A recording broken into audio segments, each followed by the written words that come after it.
It's crazy how fast this year has gone so far. We are already in 2025.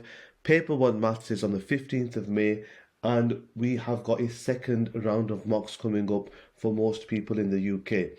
So, to prepare for those mocks, what you need to do is the first thing is to get your mock papers. Okay, so get your mock papers from the first mock that you would have done in October, November. The second thing that you need to do is get a QLA, okay, a question level analysis of those mock papers. It will help you to identify which questions you need to work on.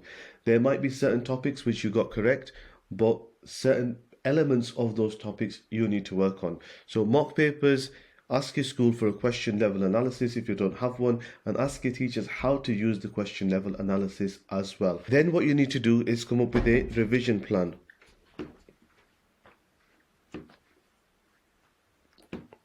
Based on that QLA which comes from those mock papers right there.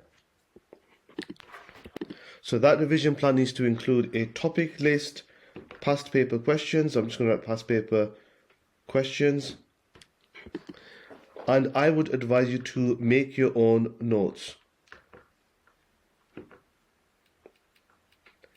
I'll show you a bit more on that process later on, but I find that things that I struggle with, if I write them out in my own words and I make a sort of book out of them, that where I can actually read it, not just look at the working out, it helps me to understand it better when I look back at it later on. The fourth thing that you want to do is something that's very important, and that's timed practice. We know the exams are 1.5 hours in length, so there's no point spending hours and hours revising a certain topic, but then not being able to replicate that in an exam. So timed practice is very, very important. And the last thing that I would advise you to have is some kind of journal/log for you to be able to look back at. Journal and log is something that you can look back at and see what you've actually practiced. So an example of this might be, let's say I'm not great at fractions. And what I want to do is I want to hit that topic 3 times before the actual exam. So here's 1, here's 2, and here's 3. I record the date, I record what I did well, what I didn't.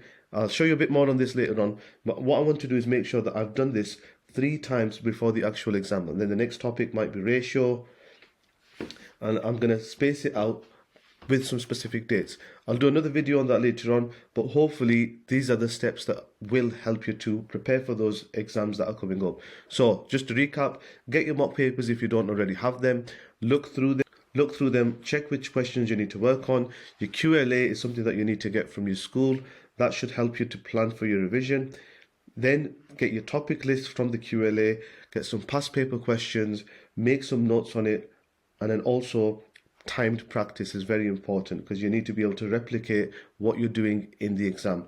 And then lastly, get a journal or a log and then start structuring this. It all syncs together. I've just done this off the top of my head, so you might choose to do it in a different order, completely up to you. But I think these are very, very important parts to help you prepare for your exams.